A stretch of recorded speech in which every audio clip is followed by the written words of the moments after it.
Show, fazer a apresentação com honras. Vamos lá, boa noite, turma. Celizinha, apresenta, por favor. Então, boa noite, pessoal. Seguimos aí com mais uma aula online, né, para o nosso corpo clínico do Hospital Metropolitano Célio de Castro, para os nossos residentes de terapia intensiva e das outras clínicas. Tenho a honra de apresentar Fabíola Cristiane Silva Araújo Pereira, né, tenho uma admiração profunda, não só profissional, como pessoal, por ela, profissional pela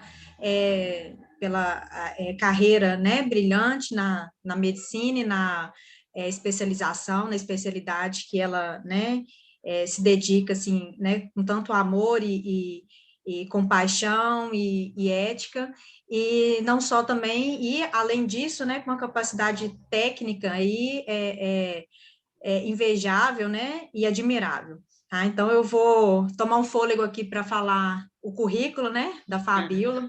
Fabíola é graduada pela Faculdade de Ciências Médicas, graduada em Medicina pela Faculdade de Ciências Médicas, fez residência de anestesiologia pela Santa Casa de Belo Horizonte, especializou em dor pela USP, em São Paulo, é formado pelo curso singular de intervencionismo em dor guiado por ultrassom, tem título de especialista pela Sociedade Brasileira de Anestesiologia, título de área de atuação em dor pela Associação Médica Brasileira, membro do IASP, eu vou gastar meu inglês agora, International Association for the Study of Pain, membro da SBED, Sociedade Brasileira pelo Estudo de Dor, autora de livros, de capítulos de livros e professora em pós-graduações de dor. Fá, fico muito feliz e orgulhosa por você ter aceitado o nosso convite, tenho certeza que vai ser uma aula extremamente enriquecedora e proveitosa.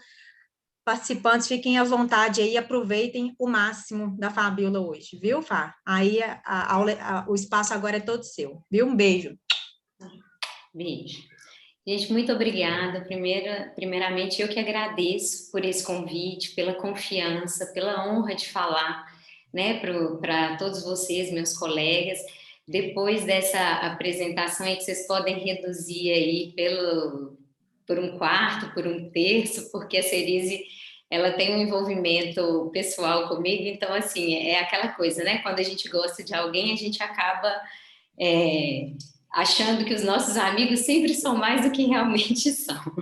O que é verdade isso tudo é que realmente eu sou bem apaixonada pelo que eu faço. Nos últimos anos eu tenho dedicado a maior parte do meu tempo, sim, ao estudo da dor. Eu fiquei muito feliz com o convite, porque eu adoro isso da gente poder compartilhar. A medicina, ela é bastante fragmentada, cada um no seu espaço, cada um naquele seu conhecimento, que muitas vezes é muito rico, mas muito especializado, e eu acho que com esse compartilhamento de experiências, só a gente ganha, nosso paciente ganha, então eu fico muito feliz quando eu sou convidada para falar de dor num espaço que não é, assim, dos meus colegas que têm, às vezes, esse olhar muito apaixonado como eu, assim. E, Cerise, muito obrigada, tá, pelo convite, porque a gente já compartilhou várias coisas da nossa vida, mas a gente nunca tinha tido a oportunidade ainda desse encontro profissional. Então, isso, pessoalmente, já me deixa bastante feliz. Começando a nossa aula, hoje eu vou falar um pouco para vocês sobre o manejo da dor no paciente crítico. Eu tentei fazer uma aula que seja um pouco mais prática. É claro que a gente não vai conseguir fugir de alguns conceitos.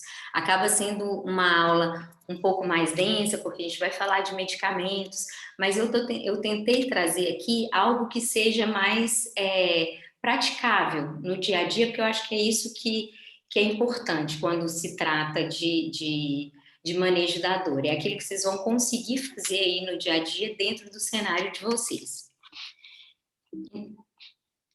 Desculpa, deixa eu colocar aqui na forma de apresentação.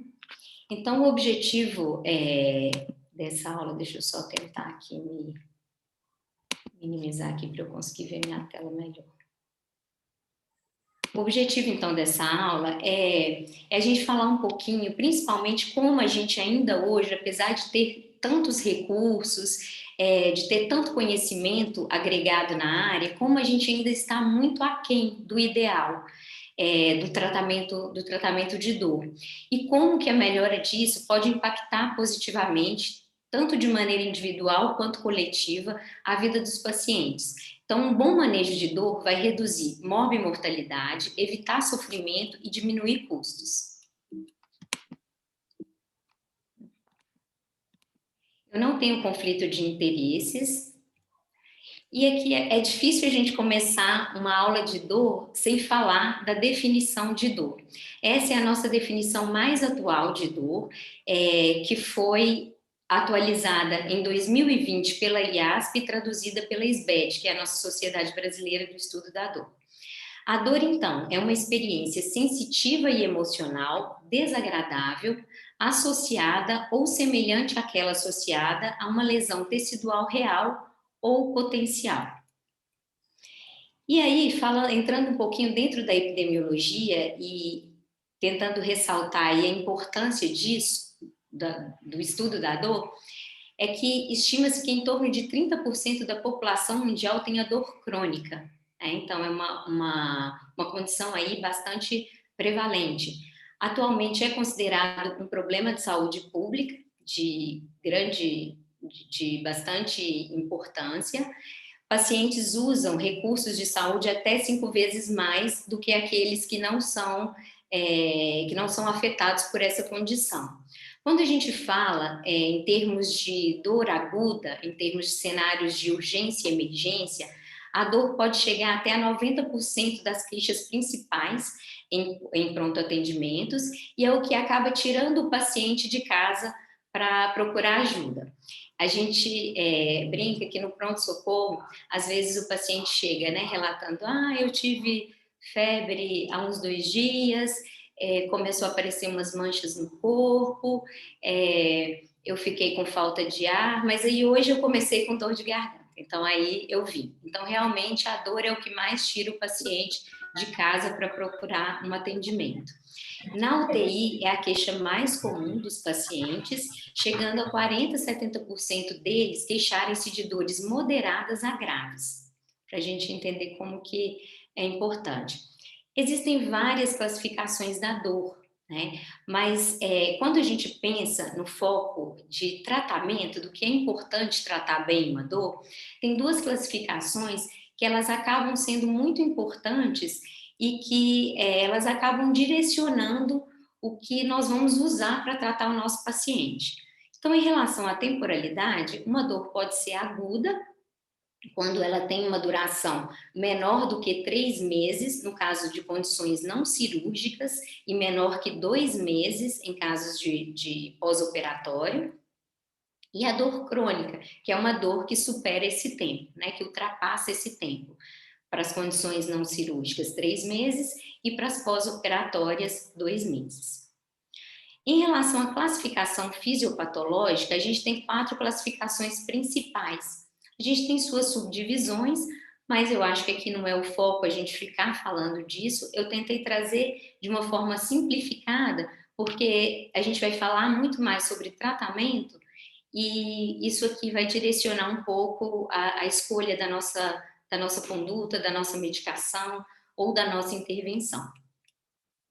Então, existe a dor nociceptiva, que é uma dor que é caracterizada pelo estímulo de nociceptores, que são as terminações nervosas livres que nós temos na nossa periferia.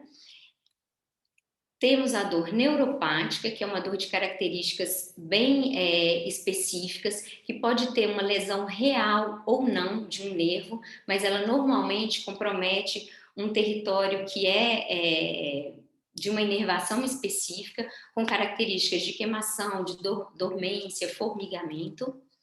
Existe a dor nociplástica, que é um conceito um pouco mais novo, que é uma dor que tem como característica principal a questão emocional associada, a questão de ansiedade, depressão. A gente não consegue muitas vezes caracterizá-las, são dores que às vezes não têm uma característica muito específica, ela não se caracteriza, não se enquadra nem na dor nociceptiva e nem na dor neuropática, e sempre com um componente do humor, do emocional muito associado.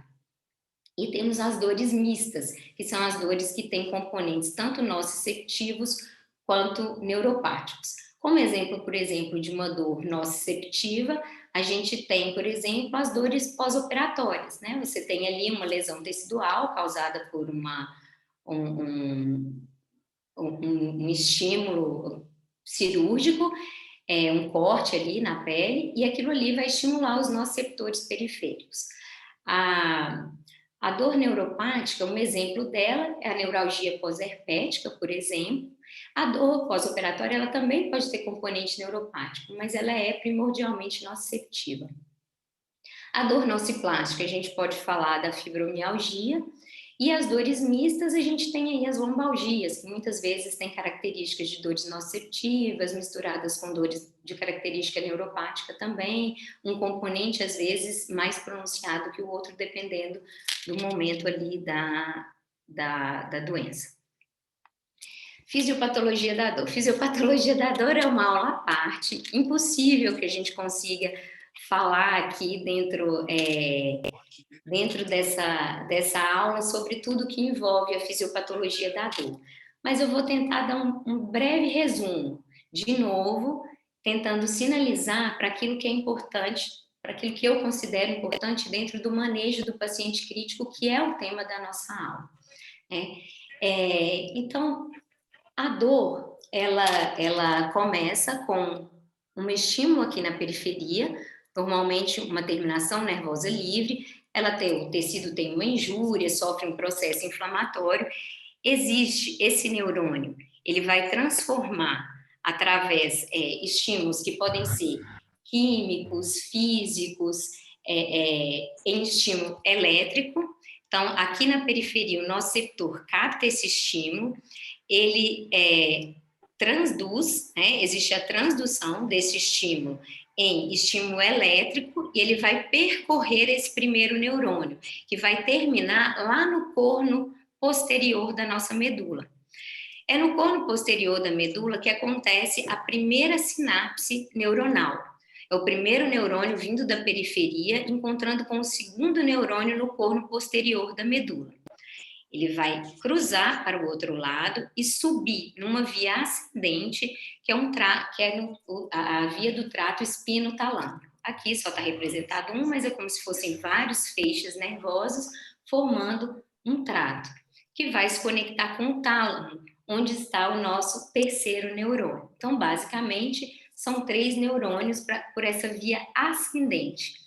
Existe uma outra via inibitória da dor. Então, a via ascendente é essa via que eu acabei de explicar, que leva o estímulo da periferia e que faz essas 2 sinapses, sendo a primeira no corno posterior da medula e a segunda no tálamo, e do tálamo ela vai distribuir a mensagem para o córtex somatosensitivo. De uma outra maneira, tem aqui um estímulo caminhando no sentido inverso, que é a via descendente, a via inibitória da dor. Então, aqui a gente tem representada a substância periaquedutal,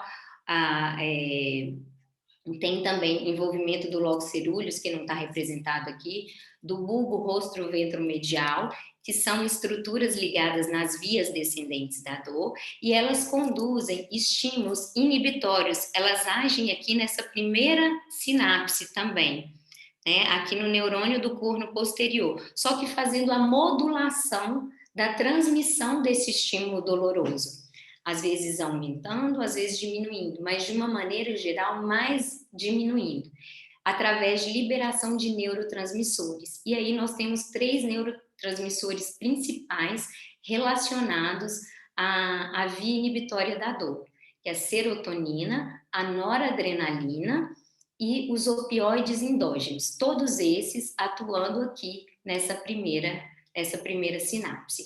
Por que entender isso é importante? Porque isso vai justificar, isso vai explicar por que e onde age cada remédio que a gente faz para tratar um paciente com dor. Então, aqui de um resumo, né, bem resumido mesmo, os 6 passos do caminho da dor. A gente tem os estímulos captados por terminações nervosas livres na periferia, vai viajar pelo primeiro neurônio até o corno posterior, vai acontecer a sinapse do primeiro com o segundo neurônio, eles vão cruzar para o lado contralateral da medula e ascender até o tálamo, né? E aqui nessa sinapse do primeiro com o segundo neurônio, a gente sempre lembrar da via também inibitória da dor, que vai liberar os neurotransmissores noradrenalina, serotonina e opioide para fazer a modulação desse estímulo doloroso. No tálamo acontece a sinapse do segundo com o terceiro neurônio, e do tálamo para o córtex o estímulo é traduzido em dor. O tálamo vai distribuir entre o córtex somatosensorial, desculpa, gente, aqui saiu uma rima, somatosensorial, que vai ser responsável pela característica mais discriminatória da dor, que vai dizer, são as características mais objetivas, que vão falar sobre a localização e a descrição da dor, e o sistema límbico, que vai atuar mais em aspectos emocionais e subjetivos, que vai dar essa característica principal da dor, que é a subjetividade. Aqui, gente, quando a gente fala sobre esses neurotransmissores de via inibitória, é importante para a gente lembrar como que começaram a estudar alguns remédios que hoje a gente usa, né, que a função primeira deles não é para isso, mas que a gente usa muito em tratamento da dor, que são os antidepressivos. Então, 70% da nossa via inibitória, ela é modulada pela serotonina. Então, aí, anos lá atrás, na década de 80, descobriram um remédio, né, a fluoxetina, e acharam que por ser um inibidor da recaptação de serotonina, que seria um ótimo remédio para a dor.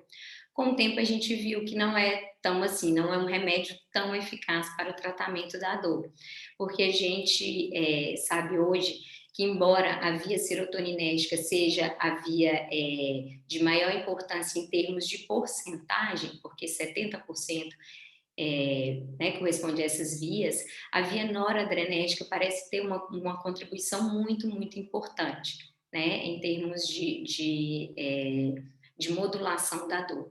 Então, por isso, hoje, os antidepressivos duais, eles acabam tendo uma preferência na escolha por conta... Como é que é? Alguém quer falar alguma coisa? Não? Então, tá bom. Qualquer coisa, gente, se tiver algum problema, se tiver algum, né, vocês vão me avisando aí, por favor, tá? Entendida, então, mais ou menos como funciona aí essa questão da dor, quais seriam as consequências da dor não aliviada? A gente tem consequências de dor a curto prazo e dor a longo prazo. De dor a curto prazo são consequências, às vezes, muito, muito fáceis e muito óbvias da gente perceber, né? Vai causar um sofrimento desnecessário, vai colocar os pacientes em risco de aumentarem a morbidade e mortalidade pós-operatória, aumenta o tempo de internação e os custos de atendimento, além daquelas alterações fisiológicas que a gente tem, né? As alterações cardiovasculares, por exemplo, levando a hipertensão, taquicardia, sobrecarga cardíaca, agravamento ou precipitação de isquemia miocárdica por aumento do consumo miocárdico, e isso num paciente que é jovem, sem comorbidade, a gente, de uma certa forma, até tem uma reserva, uma tolerância maior. Mas no caso de um paciente crítico, isso pode ter um impacto negativo muito grande, né? Temos consequências pulmonares, pode acontecer redução do volume corrente, redução da capacidade residual funcional, predispor a telectasias, shunt, acúmulos de secreções. Eu tenho uma colega que ela sempre conta um caso do pai dela no pós-operatório de uma cirurgia cardíaca. Ele foi para a UTI e o primeiro dia ainda estava com aquela analgesia residual, e aí a dor começou a partir do segundo, terceiro dia, como era assim, mas ele já estava bem, já tinha suspendido muitos medicamentos, que a gente vai ver que isso não é a coisa ideal a se fazer, mas principalmente no contexto de dor aguda pós-operatória, mas foram reduzindo ou deixando medicação sem ser de horário, somente sob demanda, e aí ela chegou para fazer uma visita e ele estava almoçando, ele sentindo muita dor, sem conseguir respirar direito, ele teve um engasgo, broncoaspirou, teve um monte de complicação, porque estava com uma dor mal controlada. Então, às vezes a gente acha que não, a gente não valoriza tanto, mas uma dor mal controlada, ela pode sim ter pode complicar bastante outras situações, né? No sistema gastrointestinal e urinário, ela também vai produzir uma redução da motilidade, podendo causar retenção urinária, ilho paralítico. A dor também causa náusea, vômito, constipação. Em relação à função imunológica, pode levar a leucocitose e linfopenia, alteração do sistema retículo endotelial, também predispondo a infecções. A dor, ela aumenta a adesividade plaquetária e reduz a fibrinólise, promovendo um estado de hipercoagulabilidade. E em relação à função cognitiva, a dor maltratada, ela gera ansiedade, distúrbio do sono, depressão. Não depressão doença, mas depressão do humor daquele paciente que está vivendo aquela dor naquele momento. Então, aqui só para ilustrar, né, todos os efeitos maléficos que uma dor maltratada pode causar, tem, só reforçando, os efeitos respiratórios, gastrointestinais, efeitos psicológicos e socioeconômicos, efeitos musculoesqueléticos, efeitos cardiovasculares. Então, assim, a dor, ela tem impacto em praticamente todos os sistemas do nosso corpo. E a longo prazo, qual seria a principal consequência? A principal consequência de dor a longo prazo é risco de cronificação.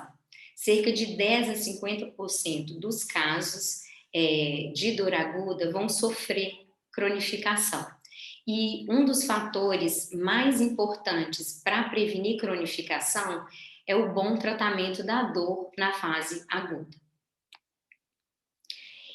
A UTI é um espaço que ele tem muitos, o paciente na UTI tem muitos motivos, né, muitas causas de dor. É um paciente que ele é polimanipulado, ele é poliinvadido, ele é um paciente que já tem uma debilidade física. Então, assim, todo esse conjunto, todo esse cenário é um prato cheio para o paciente ter dor.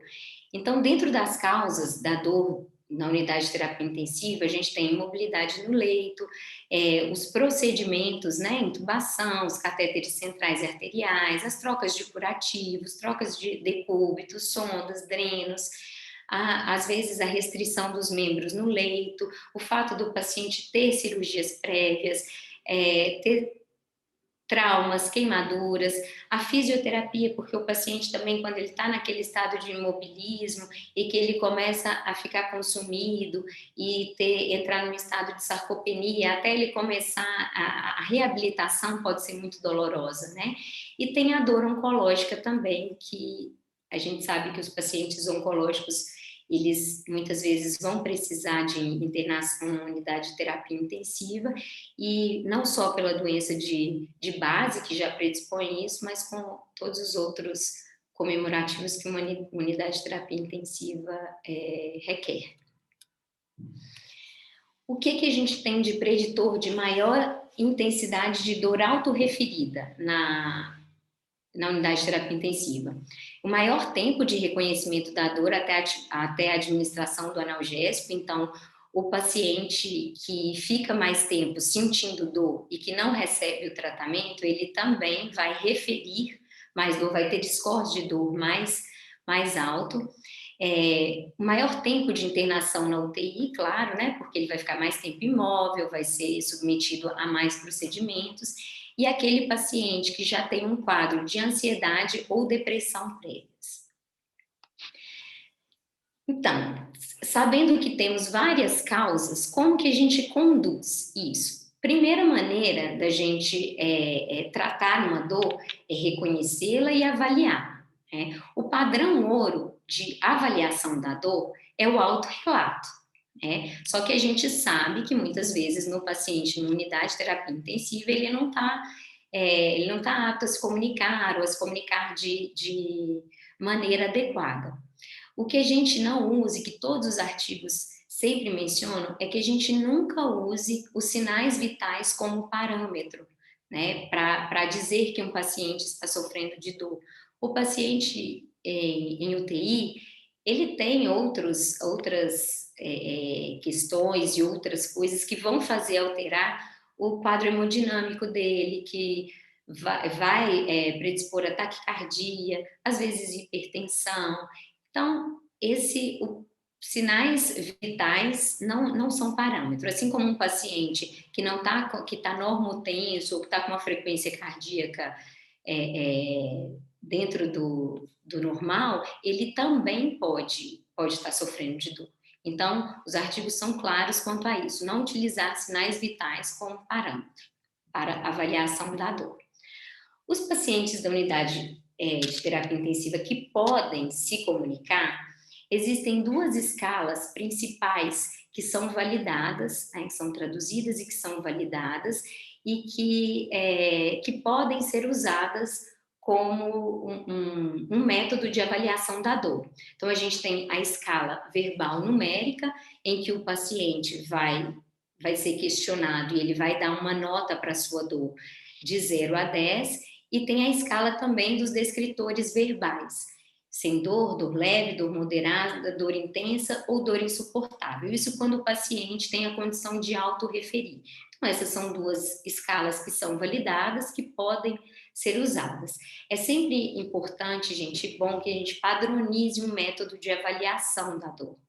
E que todas as pessoas que estão envolvidas nos cuidados daquele paciente, elas tentem usar a mesma escala. E a forma de avaliar a dor, a gente sempre avalia com a dor estática, a dor dinâmica, a dor que o paciente tem ao repouso ou a dor que ele tem durante alguma mobilização no leito, ou durante a fisioterapia, troca de curativos. Então, isso é importante avaliar, porque isso aí também vai nortear o nosso esquema analgésico. É importante estabelecer com o paciente, por exemplo, aquele paciente que ele está há alguns dias já na UTI. É como se ele fizesse um diarinho da dor, né? Qual o momento que tem mais dor? Qual a dor mais intensa nas últimas 24 horas? Quais são os fatores predisponentes? Qual que é a dor média nas 24 horas? Qual foi a maior dor que sentiu e a menor? Quando e por que esteve mais confortável ou mais desconfortável? Tá? Então, esses parâmetros são sempre importantes, porque a boa avaliação da dor, ela vai determinar muitas coisas sobre o seu tratamento. Então, não é simplesmente chegar, tá com dor, ou tá com dor agora, e essa reavaliação constante também, né, ela ajuda bastante. Para os pacientes que não têm condição de fazer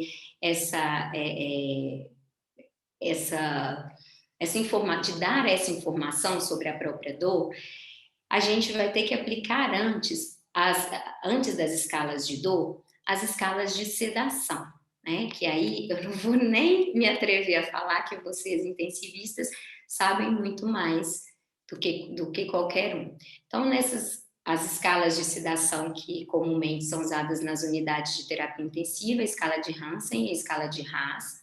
Então, essas escalas, elas devem antes ser usadas como parâmetro para avaliar a sedação do paciente e depois ser aplicada a escala de dor. Né? Então, um paciente em sedação muito profunda, é muito difícil a gente conseguir avaliar a dor dele. E sim, gente, é possível um paciente bastante sedado sentir dor, porque a analgesia é diferente de hipnose, de inconsciência, tá? Então, às vezes um paciente, ele pode estar sedado e está sofrendo algum estímulo de dor ali e está sensibilizando o sistema somatosensitivo dele, as vias de dor dele. O que a gente precisa pensar também, que um paciente muito sedado, vai ser muito difícil fazer essa avaliação. Então, o ideal é que, às vezes, a gente use, durante a sedação na unidade de terapia intensiva, drogas que a gente consiga manejar e superficializar essa sedação de uma maneira mais fácil. Porque com uma sedação mais superficial, aí a gente consegue avaliar melhor a dor e, a partir daí, ir titulando os analgésicos. A recomendação, inclusive, é que seja feita isso, uma titulação de analgésicos primeiro, para depois começar a sedação, né? Sempre que possível, claro.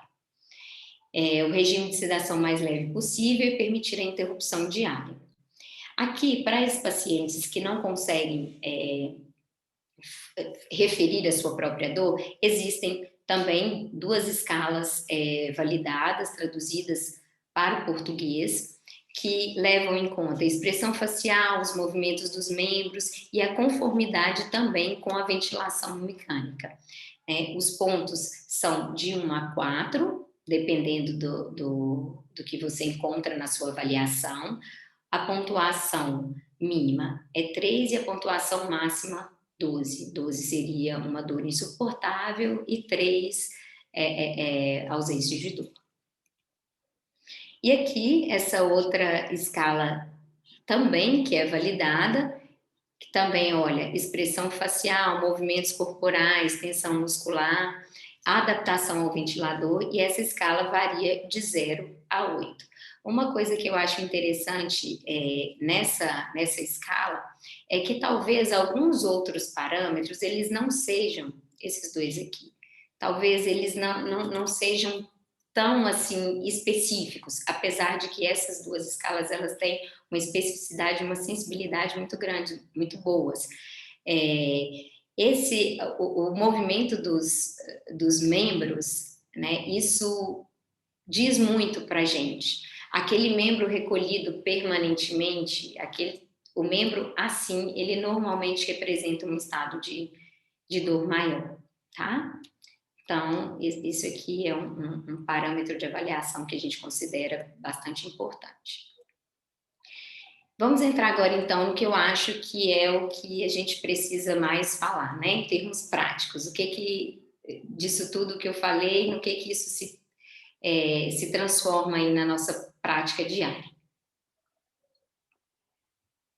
O tratamento da dor.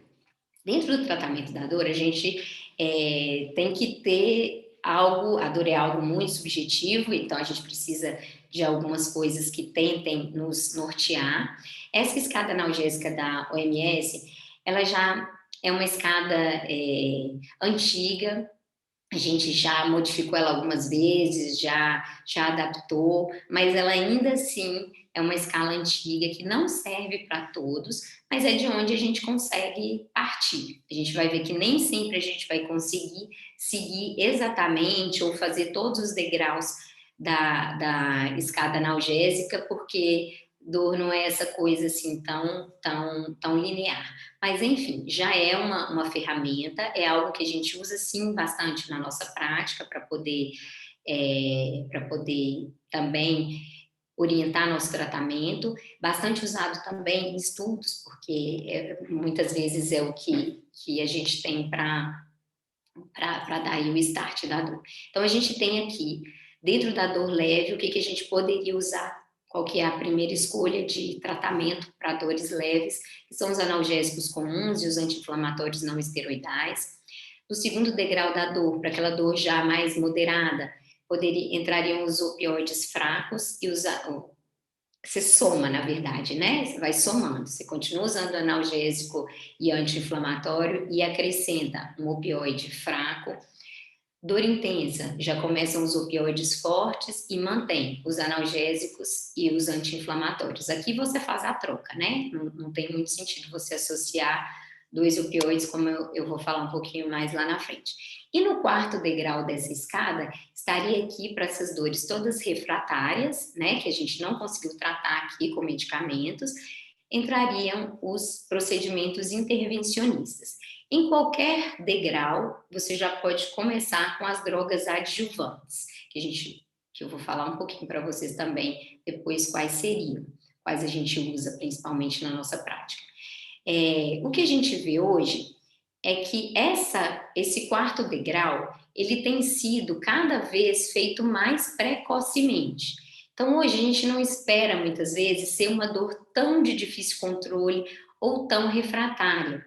Porque com os métodos de imagem e com esse crescimento aí do estudo e do que a gente está aprendendo sobre procedimentos intervencionistas na dor, estão transformando esses procedimentos em algo mais seguro, coisas que a gente consegue fazer, às vezes, à beira-leito, com um custo menor e com menos efeito colateral, menos risco para o paciente.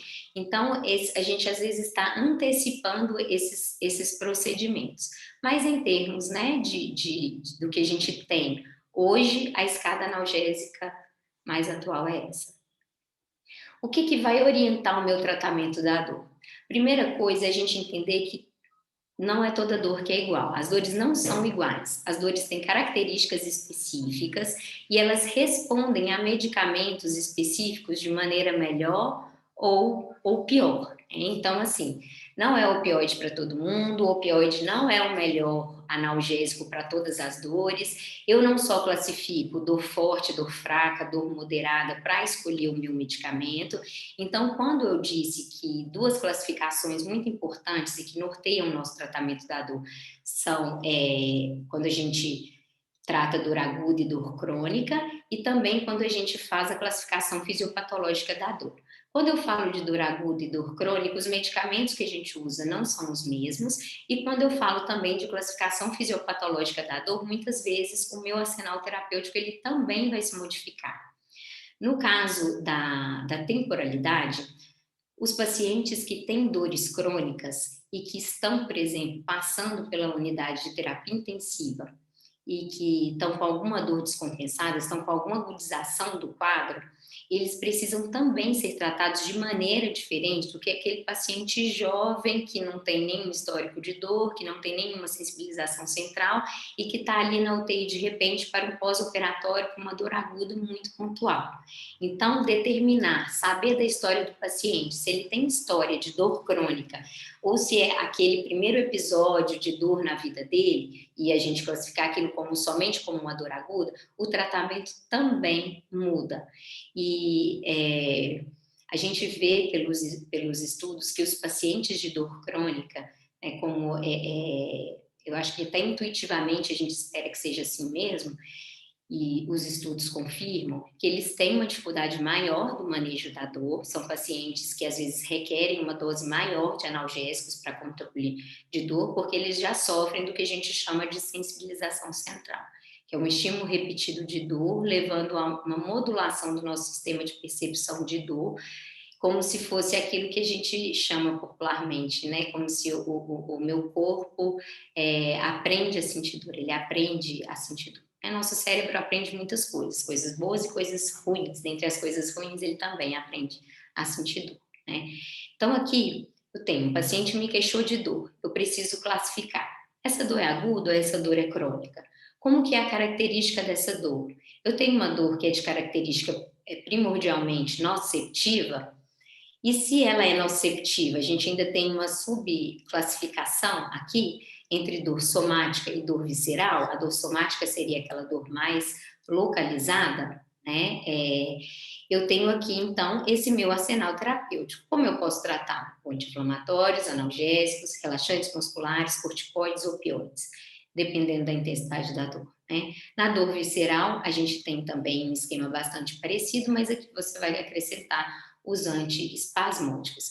Vocês viram que aqui na dor nociplástica a gente nem colocou, né? Porque isso aqui é um mundo à parte. Entra várias outras terapias que não só medicamentosa, terapia comportamental, apoio psicoterápico, várias outras coisas que não cabem aqui na aula. A dor. Se a dor ela tem uma característica autonômica, a gente sabe que tem algumas dores que são mediadas pelo sistema nervoso autônomo simpático, como, por exemplo, a síndrome de dor regional complexa, e aí a gente tem alguns medicamentos que são específicos, para a gente ver que aqui nem entraram os opioides, ainda que o paciente tenha uma dor intensa, às vezes você vai ter que usar um opioide, mas é a gente entender que o opioide, ele vai melhorar a dor, porque às vezes é uma dor intensa, mas essa dor vai recorrer, porque ela não está efetivamente tratada e ela não está tratada com as medicações que são mais adequadas para aquele tipo de dor. Então, aqui dentro das dores autonômicas, a gente pode usar anticonvulsivantes, antidepressivos, alfa-2 agonistas, beta-bloqueadores. No caso das dores neuropáticas, a gente tem os anticonvulsivantes, os antidepressivos. E aí, nas crises de dor, é claro que a gente também pode usar os outros medicamentos, tanto opioides como analgésicos comuns. Anti-inflamatórios respondem, dores neuropáticas respondem muito mal a anti-inflamatórios, tá bom? Então, aqui, só para mostrar onde cada medicação age aqui dentro das vias da dor, dentro daquilo que eu expliquei da fisiopatologia da dor, os anti-inflamatórios, os corticoides, os anestésicos locais, eles agem aqui em periferia, né, logo onde acontece o primeiro estímulo de dor. A gente tem o anestésico local também, que vai depender de onde eu bloquear, né? Se eu vou bloquear topicamente, ou se eu vou bloquear no trajeto do nervo. Então, o anestésico local, ele também tem ação na via espinhal ou plexular. O que faz a modulação é o opioide, porque o opioide, ele está relacionado à via descendente da dor, como a gente falou, a via inibitória da dor. E na percepção da dor, que quando a dor já chegou lá no nosso córtex, aí tem vários medicamentos que agem nesse sentido, que são os opioides, os alfa-2 agonistas, os antidepressivos, anticonvulsivantes e a cetamina. Aqui, gente, é só a título de curiosidade, assim, esse é um artigo bastante interessante, e depois, se vocês quiserem, eu posso até disponibilizar. Ele tem essa figura que é bastante,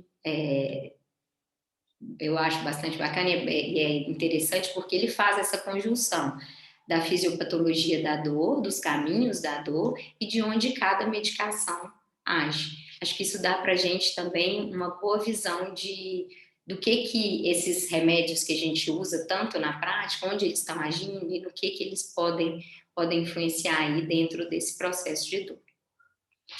O que seria, então, o manejo ideal da dor, principalmente para o paciente numa unidade de terapia intensiva? É muito importante, gente, que a gente faça uma sistematização da avaliação da dor. Aquilo que eu disse, equipe treinada, usando as mesmas ferramentas de avaliação. Muitas vezes é bom a gente protocolar, né, qual que é o método de avaliação de dor de cada unidade de terapia intensiva, e isso aí dentro daquelas escalas que eu falei, vocês podem usar qualquer uma.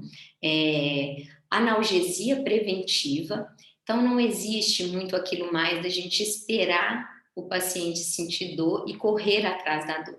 Correr atrás da dor, além de ser mais difícil de controlar, ela a longo prazo, ela estimula mais o paciente, as vias de percepção da dor do paciente, isso leva ao processo de cronificação, isso leva à sensibilização central do paciente. Então, naqueles momentos, por exemplo, em que a gente sabe que o paciente vai ter dor, sabe que ele vai ser submetido ali a alguma troca de curativo que é dolorosa, uma mobilização no leito, uma fisioterapia, não esperar para fazer a medicação, ele queixar de dor para fazer a medicação, fazer de forma preventiva.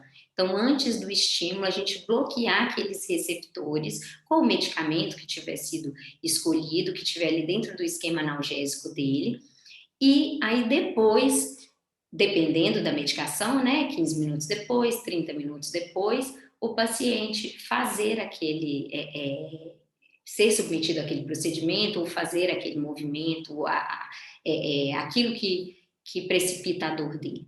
E o que hoje a gente fala muito sobre analgesia multimodal. Como eu mostrei aqui, os medicamentos, eles agem em várias vias da dor. Então, é muito mais interessante a gente bloquear o máximo que a gente conseguir todas essas vias. Isso aí vai promover um melhor controle de dor. Então, a analgesia multimodal significa isso, eu tentar usar medicamentos ou procedimentos ou coisas que façam com que eu haja em todos os pontos da dor, da via da dor. E a gente tem medicamentos específicos para isso. Nenhum fármaco isoladamente, ele vai apresentar todas as características de um analgésico ideal. Então, quem dera se a gente tivesse, né, a pílula mágica que ele é bom para todas as dores, ele é bom para... não tem efeito colateral, mas não existe, não existe. Então, é por isso que vem esse conceito da analgesia multimodal. E aí, eu separei alguns fármacos específicos para a gente falar. O paracetamol, o acetaminofeno, né? Ele é um medicamento agonista do receptor TRPV1, ele tem mecanismos centrais e periféricos e hipóteses aventadas de que ele tem ação em receptores endocannabinoides. Isso aí, alguns estudos mostram que pacientes, às vezes, que têm uma supressão que tomam paracetamol por muito tempo e que às vezes que retira, tá, às vezes uma dose alta e que retira, eles sofrem quase que de uma abstinência. E isso aí poderia estar ligado ao nosso sistema endocannabinoide. A dose limite para dor aguda é 1.000 miligramas por via oral. A gente tem a formulação dele também por via venosa, só que no Brasil é uma medicação que ainda é cara, é mais difícil de achar. Eu só usei em uma oportunidade no Oswaldo Cruz, em São Paulo, quando o hospital acabou padronizando e comprando, e a diferença entre, embora eles digam que a eficácia é semelhante, eu tenho, assim, a nossa experiência de quem trabalha com isso diariamente, a gente vê que a medicação venosa, ela tem um potencial analgésico muito maior. Só que é uma medicação mais cara, pouco disponível. Eu lembro que quando chegou lá no hospital, e aí a gente usou bastante, gostou, viu que era uma droga que realmente ela poupava bastante opioide, a gente diminuía muito o uso de opioide naqueles pacientes que às vezes a gente não estava conseguindo desmamar. Só que o que aconteceu? Acabou, esgotou no mercado, não conseguiram comprar, não compraram nunca mais. Então a gente ainda tem essa dificuldade do paracetamol endovenoso aqui no Brasil. É a primeira linha em grávida e lactantes. Em emergência, é o que eu disse, eles dizem que a eficácia é semelhante, mas eu duvido um pouco. E a dose venosa, ela é um pouquinho maior do que a via oral. Aqui a via oral a gente pode colocar 500, 750, a apresentação é só de 1 grama, né? E o que a gente tem que ter cuidado com os efeitos adversos, né? Pode precipitar insuficiência hepática, então tem que ficar de olho naqueles pacientes que são mais suscetíveis. Promove redução do consumo de opioides, redução da sedação, você está usando menos drogas sedativas, redução do tempo para extubação, menor taxa de náusea, provavelmente porque você está usando menos opioide, né, seria um efeito indireto.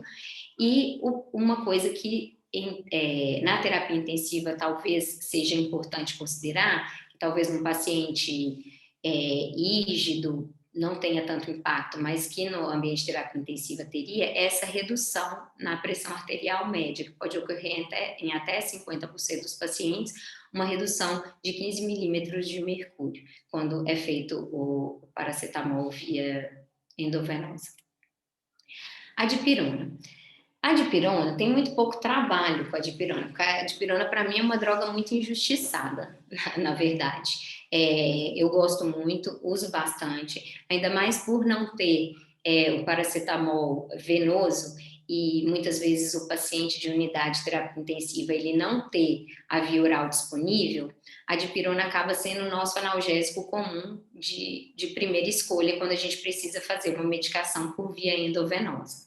O mecanismo não é totalmente elucidado, muito porque a dipirona não é usada em muitos países da Europa, nos Estados Unidos e no Canadá, por conta de 2 artigos, principalmente, que eu vou mostrar para vocês. E aí não teve tanto interesse mais em estudar a droga, então a gente não tem ainda aquele mecanismo de ação muito claro. Existem algumas hipóteses. A dipirona também pode ser classificada como um anti-inflamatório atípico, mas ele tem ações antinociceptivas independentes da inibição da ciclooxigenase, então por isso ele não é um anti-inflamatório não esteroidal. Existe mecanismo de ação periférico e central, e uma hipótese aventada de que ela atua inibindo a isoforma da COX-3. Os efeitos adversos foram responsáveis, né, ou o exagero desses efeitos adversos foram responsáveis pela má fama da dipirona aí pelo mundo. Esse estudo, né, que é bastante antigo, que é de 1952, mas que teve um alcance muito grande, é um estudo cheio de erros metodológicos. Na verdade, eles juntaram duas drogas, um precursor da dipirona com a dipirona. Os casos foram catalogados mais de uma vez e deram um resultado absurdamente alto para a taxa de agranulocitose. Isso aí gerou um pânico, uma coisa muito que acabou fazendo com que a dipirona fosse retirada do mercado americano em 1977, nunca mais reintroduzido. E esse foi um outro estudo que veio um pouquinho depois, em 64, mas que usou as mesmas bases de dados desse estudo mais antigo, e é como se esse respaldasse o anterior. E aí, por isso, a dipirona foi banida aí de vários países. A dipirona tem um efeito analgésico antipirético através de inibição da síntese de prostaglandinas, mecanismos de ação periféricos e centrais. Eles também têm um efeito poupador de opioides. Quando a gente associa a dipirona, pacientes que fazem esquema de analgesia multimodal usando dipirona, tem um efeito poupador de opioide muito grande. Esses casos de agranulocitose, eles são, na verdade, bastante baixos. Não existe, eu comecei a trabalhar com dor em 2015, e eu acho que a maioria dos pacientes que eu atendo, a grande maioria eu prescrevo dipirona. Então, assim, eu tenho, e eu atendo paciente com dor praticamente todos os dias desde 2015. Nunca tive um caso de agranulocitose, são pacientes que usam por bastante tempo e doses altas da medicação.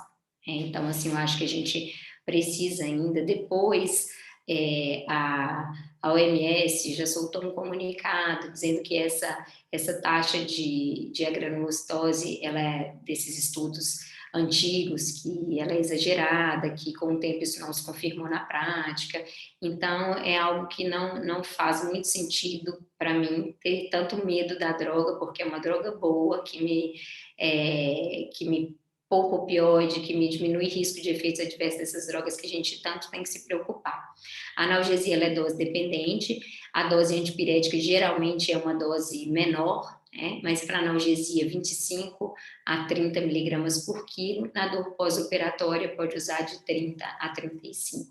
Eu chego a usar 50, tá, gente? Mas o que a gente tem descrito aí é isso. Os anti-inflamatórios não esteroidais, eles atuam através da inibição da COX-1 e da COX-2. A COX-1 é a nossa enzima constitutiva, que vai, através do metabolismo do ácido araquidônico, converter em prostaglandinas, e essas prostaglandinas vão fazer várias funções no nosso organismo, vai fazer proteção gástrica da nossa mucosa, promover homeostase, regulação de fluxo renal, e a COX-2, que é uma enzima que não existe de maneira constitutiva, só em alguns tecidos, mas ela é mais induzida em processos inflamatórios, tá?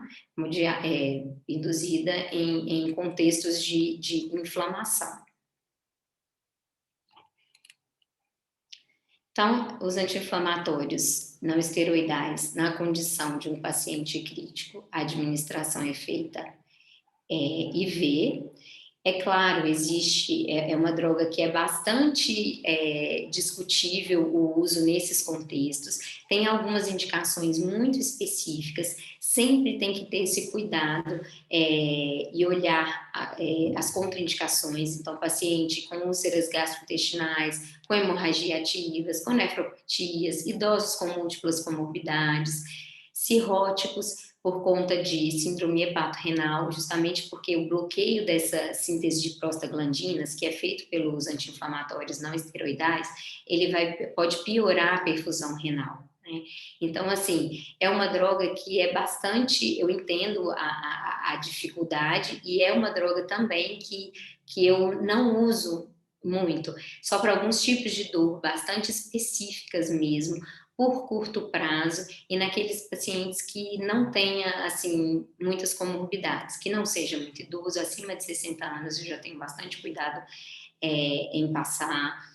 Pacientes que tenham qualquer uma dessas condições que eu acabei de dizer, não faz, paciente hipertenso, diabético, todas essas coisas, eu tenho bastante critério, mas é uma droga que ainda tem a sua função.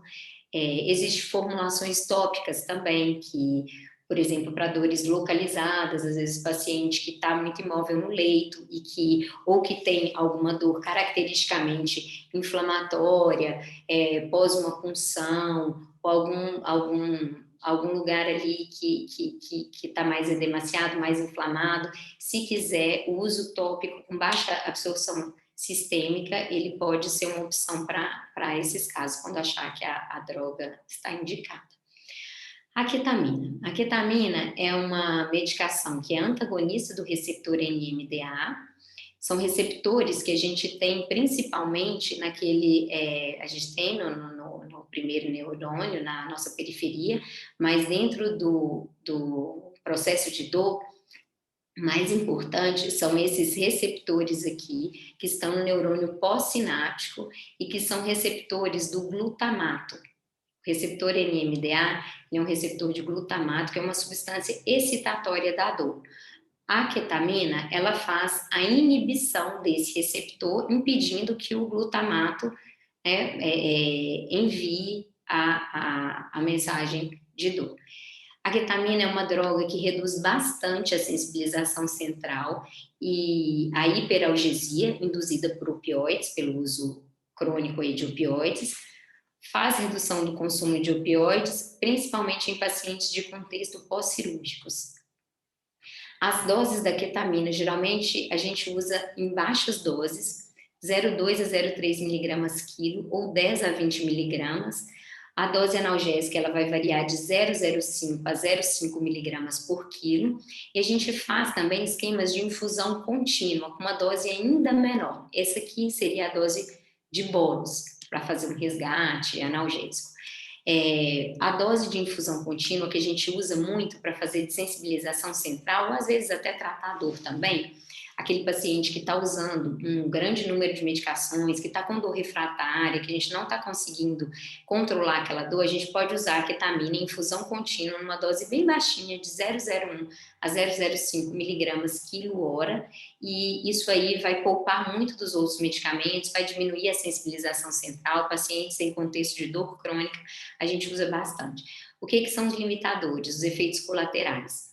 Dentro dos efeitos colaterais, talvez o que mais assuste, o que mais seja assim, até visualmente ruim, ruim de se ver, são os quadros de alucinação, de delírio. Pacientes em unidade intensiva, eles já têm um risco, pela própria condição, de fazer quadros de delírio. Então, é uma droga que tem isso como efeito colateral, também a gente precisa pesar o risco-benefício e fazer bem direcionado para aqueles pacientes que a gente acha que vai sim, se beneficiar.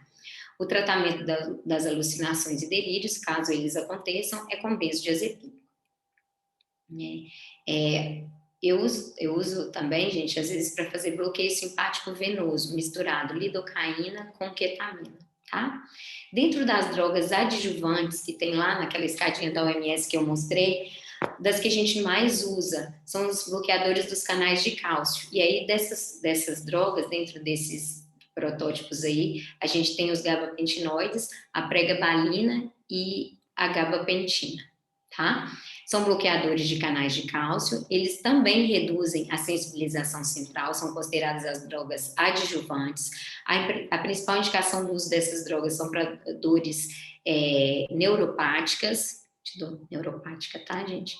E como efeitos adversos, são medicações, né, de ação central também, podem promover tontura, fadiga, edema periférico, tremor, nistagmo, angioedema e ganho de peso. E ter um pouco de critério e cuidado do uso na insuficiência renal, principalmente com a pregabalina, que tem um metabolismo primordialmente renal. A lidocaína endovenosa, ela é usada bastante, é uma droga que eu gosto muito, né? Eu sou anestesista, gosto de anestésico local, mas tem vários estudos comprovando bons resultados no uso de fase aguda. No contexto dos pacientes crônicos, a gente também faz bloqueios para desensibilização, a gente faz infusões venosas repetidas aí, infusões semanais, às vezes, 3 a 5 semanas, para aqueles pacientes que são pacientes que têm dores crônicas e estão com difícil controle da dor, nas crises de agudização, estão usando muitos medicamentos e que a gente quer, às vezes, também controlar o nível da dor e reduzir um pouco dessas medicações, ou que estejam fazendo efeito colateral das medicações em uso. A lidocaína venosa, ela vai promover bloqueio dos canais de sódio, bloqueia também receptores NMDA pós-sinápticos e faz também redução da substância P, que é uma substância algogênica, né? Existe evidência para uso da lidocaína em vários cenários refratários quando a gente diz de dor, quando a gente fala sobre dor na emergência. Dor neuropática, tem evidência para tratamento de dor neuropática, para dor visceral, para dor nociplástica, as cefaleias primárias e a síndrome complexa de dor regional. A maioria dos estudos usa uma dose de 1 a 2 miligramas por quilo EV e corre em alguns minutos.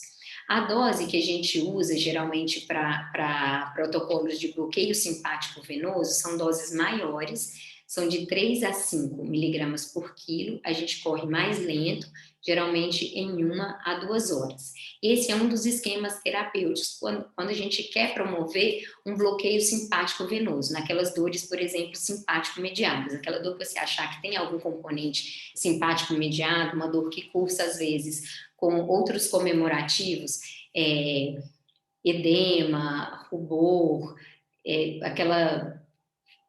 sinais desautonômicos, né, alteração de cor da pele. Isso aí, o bloqueio simpático venoso, ele tem uma ótima indicação, um ótimo papel. O paciente na unidade de terapia intensiva está constantemente monitorizado. Então, antigamente, a gente tinha muita dificuldade de fazer isso nos hospitais, porque eles pediam que a gente internasse na UTI, por conta dessa dose mais alta da lidocaína. Só que na prática, gente, isso é uma coisa bastante segura de se fazer. Eu faço em regime ambulatorial. Eu, no meu consultório hoje, eu tenho uma salinha de infusão e eu tenho um monitor multiparamétrico, mas o paciente recebe na clínica. Baixíssimos efeitos colaterais, você corre devagar.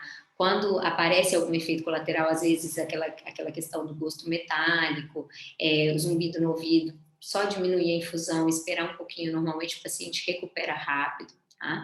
E existe outro esquema para a dor aguda pós-operatória, que a gente faz também com aquele paciente que tem limitação, às vezes, de uso de alguma outra medicação. É uma dose menor, de 0,5 a 1 miligrama por quilo, por hora, e que a gente deixa correndo em infusão por 72 horas. Também diminui o consumo de outros medicamentos. E a lidocaína, ela tem ação em vários sistemas, né? Ela é antitrombogênica, ela diminui íleo, antiarrítmico, melhora a imunidade. Então, tem várias atuações em vários sistemas do nosso organismo. Então, é uma droga que eu acho bastante boa e bastante segura. No bloqueio simpático venoso, às vezes eu associo uma dose pequena de ketamina, às vezes para aquele paciente que não tem contraindicação, não tem nenhuma comorbidade cardíaca, às vezes eu coloco magnésio, 1 a 2 gramas de magnésio, a ketamina, dose baixinha, 5, para aquele paciente que você tem medo de dissociar, 10, não mais que isso, com fins de bloqueio simpático venoso, tá, gente? Tem esse estudo aqui, que é um guideline de 2018, que fala sobre uso de medicações, tentando estabelecer um protocolo para manejo de dor para esses pacientes críticos. E aí, por esse artigo, o que a gente tem em relação à lidocaína? Ele não entrou como uma droga para todos os protocolos, né, para todas as situações. O que tem de recomendação é de individualizar e que tem talvez um ganho maior aí nas UTIs cirúrgicas e durante o uso durante alguns procedimentos, às vezes de forma preventiva. Tá? Esse artigo ele não dosou assim a dose de lidocaína sanguínea, os níveis plasmáticos, né, de lidocaína. Então, o que tem de recomendação a partir desse estudo de 2018 é que devido a essa variabilidade e farmacocinética, às vezes necessidade de uso prolongado dentro da UTI, é interessante que a gente individualize o uso da lidocaína e que ela não entre como protocolo para todas as pessoas. Os anti-inflamatórios da mesma forma, risco grande de lesão aguda renal e sangramento, então não recomenda o uso rotineiro, é individualizar e pode ter algum papel como preventivo em dores associadas a procedimentos. Outra medicação que a gente também usa são os agonistas alfa-2 adrenérgicos, e aí protótipos dessa classe tem os clonidina e a dexmedetomidina, pode ser um analgésico adicional, né? Também faz a redução dos opioides, redução da hiperalgesia pelos opioides. A clonidina, normalmente a gente usa numa dose de 1 micrograma por quilo, e a dexmedetomidina, que é o Precedex, 0,3 a 0,5 microgramas por quilo por hora. Com o benefício do Precedex também dá aquela sedação, né? Agora, uma atenção aí um pouquinho à parte. Eu sei, gente, que a gente já está passando da hora, eu vou tentar dar uma acelerada aqui. Mas é que opioide, falar de dor sem falar de opioide é impossível, né? Então, os opioides, eles são agonistas dos receptores Mi, Kappa e Delta. Os receptores Mi, eles são responsáveis pela maior parte da analgesia, mas também por muito dos efeitos colaterais. Dentro dos opioides fortes mais utilizados no nosso contexto hoje é o fentanil, a oxicodona, a morfina, a buprenorfina e a metadona.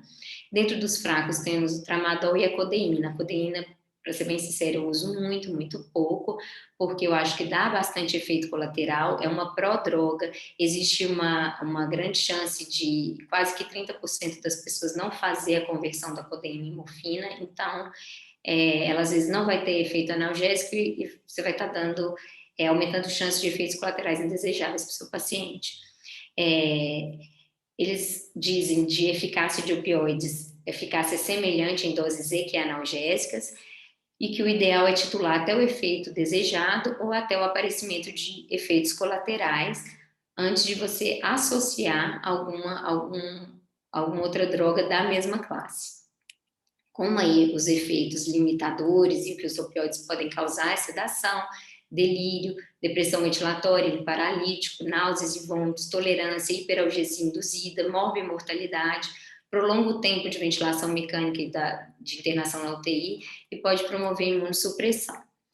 O que a gente tem de protocolos padrão? Quando a gente vai falar sobre resgate analgésico, a gente precisa de uma droga que ela tenha uma latência baixa, né, que ela comece a agir rápido e que consiga ter efeito dentro daquele nível de dor que a gente espera.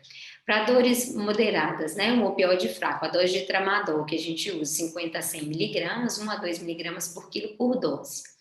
De opioide forte, a droga que a gente usa muito de resgate é a morfina, numa dose que parece que é padrão aí para todo mundo, 2 a 5 miligramas, e que deve ser titulado repetindo a cada 15, 20 minutos. O que a gente precisa entender sobre a morfina é que não é a mesma dose para todo mundo, gente. Existe uma dose que é de 0,05 a 0,1 miligrama quilo dose e que não dá para a gente dar para aquela velhinha frágil de 40 quilos 2 miligramas, porque às vezes ela vai deprimir, e não dá também para dar para um paciente jovem de 80 quilos 2 miligramas como resgate.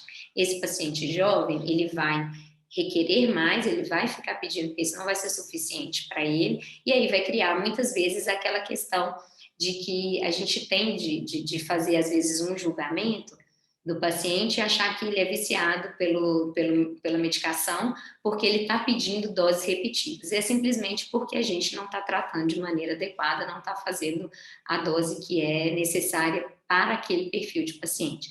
Então, existe essa variação aqui. Para a vovozinha mais frágil, essa vai estar mais perto de 0,05. Para o fortão lá de 80 quilos, vai estar mais próxima disso. Acho que tem alguém aqui falando alguma coisa comigo. Deixa eu só ler aqui, porque pode... Gente, se vocês quiserem também abrir o microfone. Ah, tá. Deixa bem na sua prática clínica, você está usando albufina, se sim, qual a sua experiência? Sim, eu vou falar. Cerise, só me fala em relação ao tempo, se é melhor eu responder as dúvidas no final, ou se eu já posso Pode responder no final, fala. Posso, tá bom. Então, e no caso dos usuários crônicos, a gente também ainda tem uma outra forma de resgate. O usuário crônico de opioide também, muitas vezes, você não vai conseguir dar esse resgate para ele lá na crise de dor, ou programar os resgates para a analgesia preventiva, por exemplo, quando ele tiver aquela dor incidental, que é a dor de sair do leito, a dor da fisioterapia, às vezes não vai ser suficiente isso daqui. Então, a gente calcula o quanto ele consome de opioide, se ele já é um usuário crônico, e a dose dele de resgate, para cada resgate, vai ser de 10% a 15% da dose total diária, tá?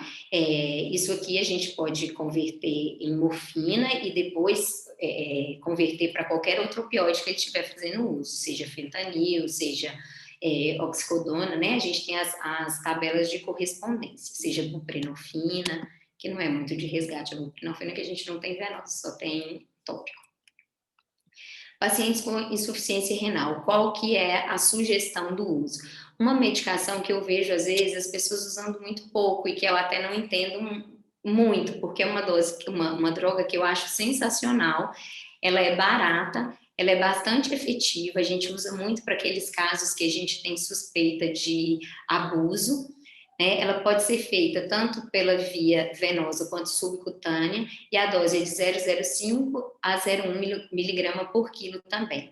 Tem uma latência, às vezes até menor que a morfina, de até 10 minutos, tem alta duração de efeito residual, porque ela vai atingir um nível plasmático e depois ela vai ser sequestrada para gordura e vai ficar sendo liberada ao longo dos próximos 3 dias de maneira gradual, tá? Ela vai ter baixo acúmulo se não for usada continuamente. E é uma ótima opção para pacientes com insuficiência renal, porque ela não tem metabólitos ativos. Quando a gente fala de usar opioide para pacientes de insuficiência renal, a gente precisa pensar naqueles que têm metabólitos ativos. Aqui, a buprenorfina também, que é o Restiva, que é o transdérmico, eu não sei se vocês já viram, se tem experiência de uso, mas o metabólito ativo dele também é fraco. Então, ele também pode ser usado nos casos de insuficiência renal. O que a gente tem, então, é o fentanil, a metadona, que a gente tem a apresentação aqui venosa, o tapentadol, que também é um opioide potente, mas a gente só tem disponível na forma oral, então fica, às vezes, dentro do contexto da terapia intensiva um pouco restrito, e a buprenorfina, que é uma ótima opção quando o paciente não tem a via oral liberada e quando a gente quer manter uma analgesia prolongada. É um adesivo que a gente usa por 7 dias, ele mantém um nível plasmático estável e a gente pode ficar fazendo só medicações de resgate nas agudizações da dor. Nos pacientes com insuficiência hepática, a sugestão é o uso da morfina, também é via subcutânea. Sempre que tiver, gente, medo de abuso, a via subcutânea é sempre uma ótima opção. 0,05 a 0,1 miligrama por quilo, ou fentanil EV 5 a 10 microgramas por quilo. A maioria dos opioides tem risco de acúmulo, né, em disfunções do seu metabolismo. A gente preferir opioides com alta reserva de metabolismo ou metabolismo extraintestinal para pacientes com insuficiência hepática. Então, aqui a gente tem a morfina que pode ser usada com cuidado, o fentanil que é, em geral, seguro, e todos os outros tentar evitar sempre que possível. Pacientes que tenham sinal de abuso, lógico, preferir outros fármacos se for possível. Os opioides, se você tiver que usar opioides, vai preferir outras vias de resgate, ou via oral ou via subcutânea, e o uso da metadona quando tiver que escolher um opioide. Se tiver que escolher um opioide, o opioide de escolha para esses casos é a metadona. Está menos relacionada à euforia. O que está muito associado ao abuso? A medicação venosa. Por quê? Por causa desse pico plasmático rápido, que dá tanto a sensação de analgesia rápida, como também dos efeitos colaterais, né, da sensação de euforia, de bem-estar. Por que a via subcutânea acaba sendo uma via interessante? Porque aqui, quando eu tenho o começo da ação analgésica, eu vejo que eu tenho uma diferença de latência muito pequena entre a via venosa e a via subcutânea, né? E eu tenho muito menos chance de efeito adverso. Eu estou muito mais embaixo aqui em relação aos efeitos adversos. A via oral, menos efeito adverso ainda, mas com uma latência maior, às vezes limita o uso para o resgate. Aqui, gente, é só um gráficozinho para mostrar a epidemiologia. É um problema de saúde pública o uso de opioide no mundo. Aqui os Estados Unidos como o primeiro, né, como campeão aqui do uso de opioides. A epidemiologia do Brasil ainda é bem abaixo dos Estados Unidos, mas cresceu assustadoramente de 2009 para 2015, são os últimos dados que nós temos, um aumento aí de 465% no uso em 6 anos. E eu digo que desde essa época até agora, a gente, eu que trabalho com dor, eu achava que isso era uma coisa muito distante para a gente. A gente em congresso fora via muito aquele pânico dos americanos, né, em relação aos opioides, e a gente achava que era um exagero, que isso aqui não ia acontecer e tal, e hoje eu já vejo uma realidade bem diferente. Eu vejo que, tristemente, a gente está se aproximando disso. Então, é uma medicação que tem, sim, que ter critério para uso, a gente precisa ter cuidado, são pacientes bastante selecionados.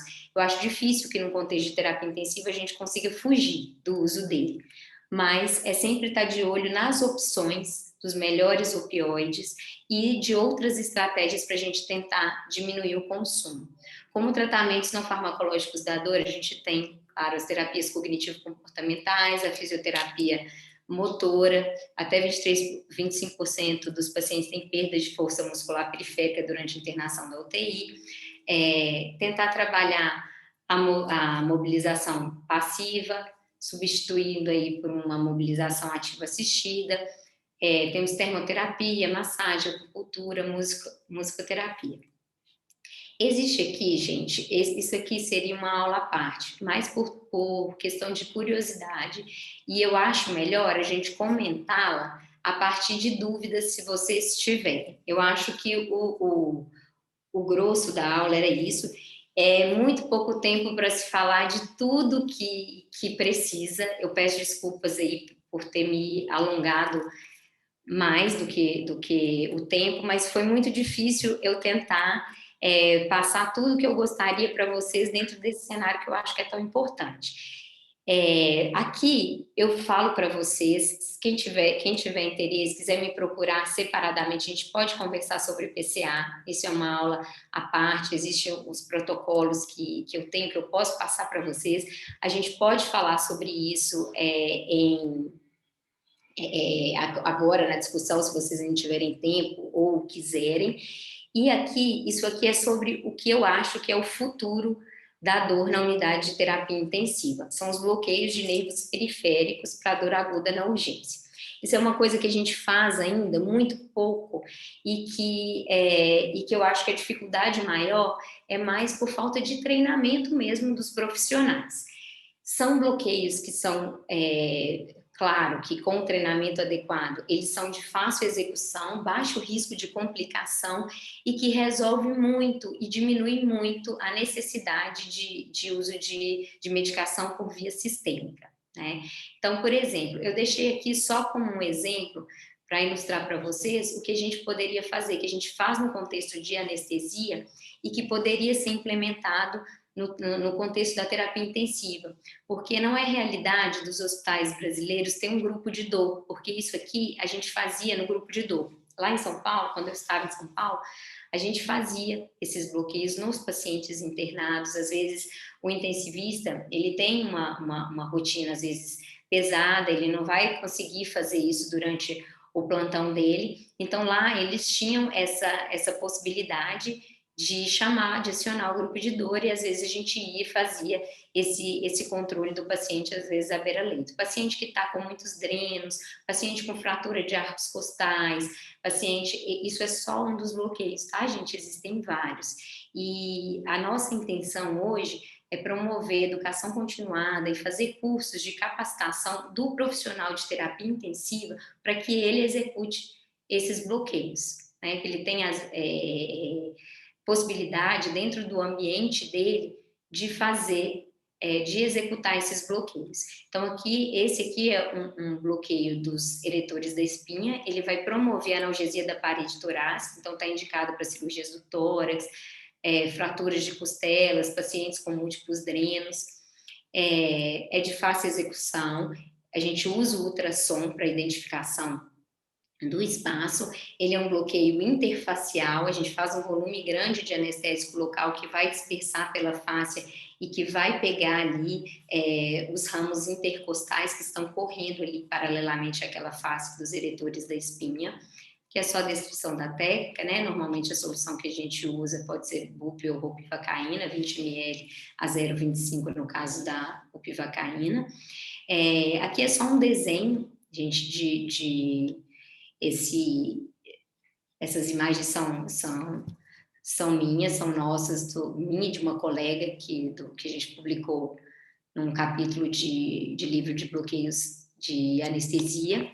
Então, aqui só para mostrar, às vezes a dificuldade de fazer em UTI é o posicionamento do paciente, porque às vezes nem sempre a gente pode ou consegue virar o paciente de lado, e para isso a gente tem alternativas de outros bloqueios, a gente pode fazer o bloqueio do músculo serrátil, tem os pecs, o bloqueio dos peitorais, então assim, isso a gente consegue adequar. Aqui é só para mostrar para vocês a possibilidade de execução, tá? Desses bloqueios, e muitas vezes até de implante de catéter nessa região. Aqui a gente está vendo um paciente, né, que teve a região do tórax mexida, esse aqui é um paciente de pós-operatório, e aqui foi passado um catéter, deixou um catéter na região interfacial, e aqui muitas vezes a gente conecta aquela bombinha de PCA e o paciente vai fazendo os disparos de acordo com a necessidade dele. Então, como conclusão, o bom tratamento da dor ainda é uma grande dificuldade, um desafio dentro do contexto das urgências.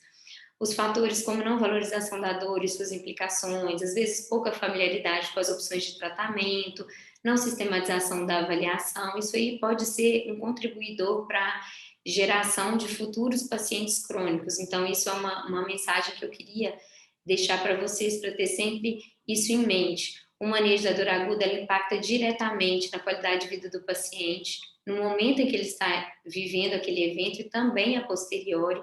O bom treinamento, a difusão de novos conhecimentos e técnicas no controle da dor, eles vão favorecer a mudança desse cenário.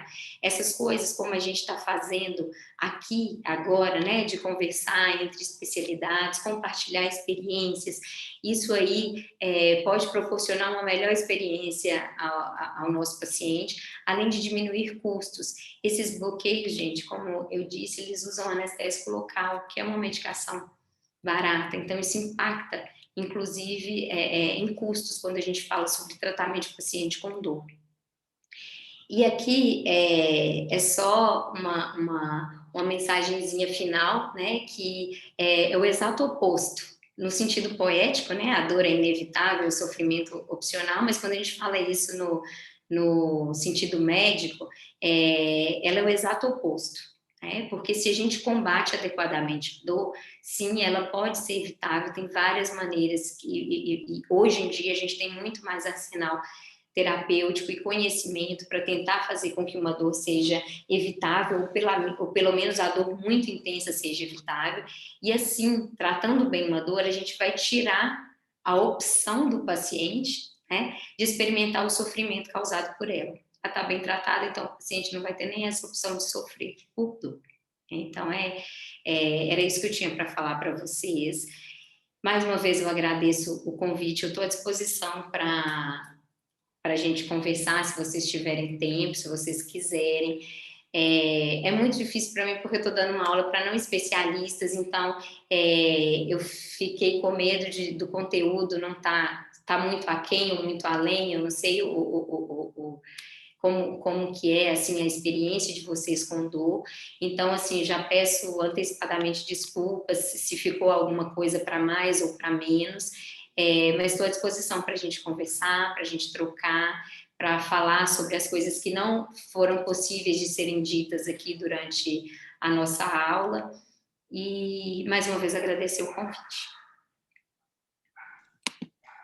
Excelente, Fá, muito obrigada. Acho que, né, é um assunto, igual você falou mesmo, extenso, assim, e que a gente precisa aprender muito, nós da terapia intensiva, né? A gente precisa muito de compartilhar essa experiência, porque é corriqueiro, acho que, igual você falou, a gente trata mal dentro da terapia intensiva, sempre você pontou uma coisa muito, né, bacana, assim, que é esperar, né, costume esperar o doente sentir dor para tratar, né, não fazer uma analgesia preventiva. Eu te falo que, infelizmente, essa é a realidade, tá? Pelo menos no nosso CTI, que a gente vai, né, tá batalhando para mudar. Acho que o Start está aí com você, né, para plantar essa sementinha aí nessa mudança cultural, né, vamos dizer assim, de tratar mal a dor, né, dentro da terapia intensiva, que é uma experiência ruim, né, e que a grande maioria dos pacientes vão sentir dor, e tem motivos, né, vários para sentir dor, né,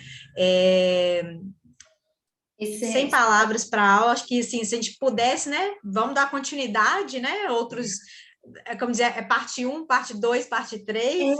Eu acho, Né? sabe que assim, se vocês tivessem, né, paciência, porque assim, o que acontece? Quando a gente gosta muito de uma coisa, às vezes a gente exagera, né? A gente fica achando que todo mundo gosta igual a gente, e você vai falando, falando, falando. Mas eu acho que isso era um assunto para a gente tratar realmente em etapas, porque tem muitas coisas assim, né? Talvez isso, eu fico feliz se eu tiver conseguido de alguma forma plantar uma sementinha, mas eu já aceito convites, tá? Se quiser depois a gente, sei lá, deixa vocês descansarem um pouco, né, de dor. Depois, quando tiver alguma coisa e quiser falar, quiser conversar a respeito, eu posso adequar, falar, olha, eu fiquei com dúvida naquilo ali, num protocolo, num esquema. A gente fazia muito na BP, no Oswaldo Cruz, no Sírio, era tudo protocolado, a gente tinha os protocolos muito bonitinhos, sabe, assim, para cada condição, e às vezes esse esquema de analgesia de horário é tão importante, de não retirar as medicações precocemente, porque às vezes a gente vê o paciente bom, a gente já se anima, não, tá bom, pode suspender tudo, e às vezes suspende antes da hora, porque às vezes ele tá bom, é porque ele tá recebendo remédio mesmo, se tirar, ele vai voltar a sentir dor. Então, assim, são aquelas coisas, sabe, que a gente vê que faz diferença e que muitas vezes não impacta em custo. Não é algo que você vai precisar fazer grandes engenharias, pedir muitas coisas para poder mudar, sabe? Às vezes, dentro do que você tem, já consegue. Eu sei que existe dentro do nosso ambiente um tempo de solicitação de remédio, um tempo de farmácia, um tempo de chegar, e nisso aí a gente está perdendo tempo com o paciente ali que está sentindo dor. Mas existem algumas estratégias, alguns mecanismos que a gente consegue fazer para tentar diminuir esse tempo, sabe? A PCA, que eu não consegui falar hoje, é uma delas, assim, e que eu não sei se vocês já tiveram experiência, se vocês já viram. Até onde eu sei, os meus colegas de dor, que trabalham em hospital em BH, eles me disseram que não tem disponível PCA ainda. Acho que não está no rol da ANS, então tem um pouco de dificuldade nesse sentido, assim. Mas é um aparelho que é consignado, o hospital não gasta para comprar, gasta os insumos, sabe? Mas, assim, não tem codificação para eles, então é uma forma que, inclusive, poderia aumentar o honorário médico. Então, são várias coisas, assim, que a gente poderia melhorar tanto a condição do paciente quanto do profissional que está trabalhando ali, mas que às vezes por desconhecimento por essa troca, né, de informação, às vezes a gente deixa passar uma oportunidade, né? Séries, ficaram 2 perguntinhas aqui. Se quiser, eu posso responder separadamente, Pode. digitando Não, aqui. pode responder, Pode Fá. falar? Pode responder online, pode. Então, me perguntaram aqui sobre a nalbufina, foi a Cíntia. Boa noite, Cíntia. Na sua prática clínica, você faz uso da nalbufina? Se sim, qual a sua experiência? Então, eu uso, na verdade, muito pouco. Quando eu uso quando o paciente não tolerou outro opioide, quando fez muito efeito colateral. Por quê? Porque a nalbufina é um agonista-antagonista. Ela é um agonista dos receptores kappa e um antagonista dos receptores Mi. A maior parte da analgesia que a gente tem dos opioides é pelo receptor Mi e também os efeitos colaterais, né? Então, a potência analgésica da nalbufina, por conta disso, né, do Nubain, ela é menor. Então, não vai, às vezes, resolver a dor de todo mundo, porque ela está agindo só em receptor kappa. E uma outra coisa que a gente precisa ter cuidado com a nalbufina é que, aí sim, aí fala, pacientes com risco de abuso, eu vou usar a nalbufina porque, por ser um antagonista do receptor Mi, não vai dar os efeitos da euforia e tudo, então eu vou usar. Lembrar que, como é antagonista de receptor Mi, ela funciona como se fosse uma naloxona, nesse sentido, né? Então, se eu usei e o paciente não melhorou da dor, eu vou ter que esperar um tempo para conseguir fazer um outro opioide. Porque senão eu fiz como se fosse um reversor, né? Ali. É como se eu tivesse dado uma naloxona para aquele paciente, então eu vou precisar esperar aquela droga ser metabolizada ou usar alguma outra classe de medicamento para poder controlar a dor do paciente. Então, eu brinco assim, é muito bom quando funciona, né? Assim, e aí, eu lembro de um paciente que eu tive uma vez, que ele tinha metástase óssea, ele tinha bastante dor e ele não tolerava outras medicações, outros opioides, ele estava fazendo muito efeito colateral, nauseava, ficava muito ruim mesmo, tinha tontura e tal, e ele ficou bem com a nalbufina. Ele geralmente usa por curto período, naquela crise de dor ali, depois tenta substituir por algum outro. Tá bom? Interessante. Tem uma outra aqui, boa noite, a aula foi excelente, obrigada, me deixou algumas dúvidas. Qual seria a dose máxima da dipirona por dia? Outro dia a farmácia clínica me questionou sobre a dose, só encontrei realmente a dose de 5 gramas por dia. Sobre a lidocaína em dor pós-operatória, acho interessante para poupar opioides. A metadona tem diferença entre dose oral e parenteral e da via subcutânea com a venosa. Então, vamos lá. Em relação à dipirona, primeiro, a dose, você vai achar estudos que vão falar sobre 4 gramas dia e estudos que vão falar sobre 5 gramas dia. Existe uma dose que a gente faz por peso entre 30 e 50 miligramas quilo para um adulto, tá? Quando a gente faz uma dose mais próxima de 50, ela teria um efeito mais próximo de um anti-inflamatório não esteroidal. E por isso, talvez, tivesse efeitos adversos também um pouco mais semelhantes. Apesar de quando a gente compara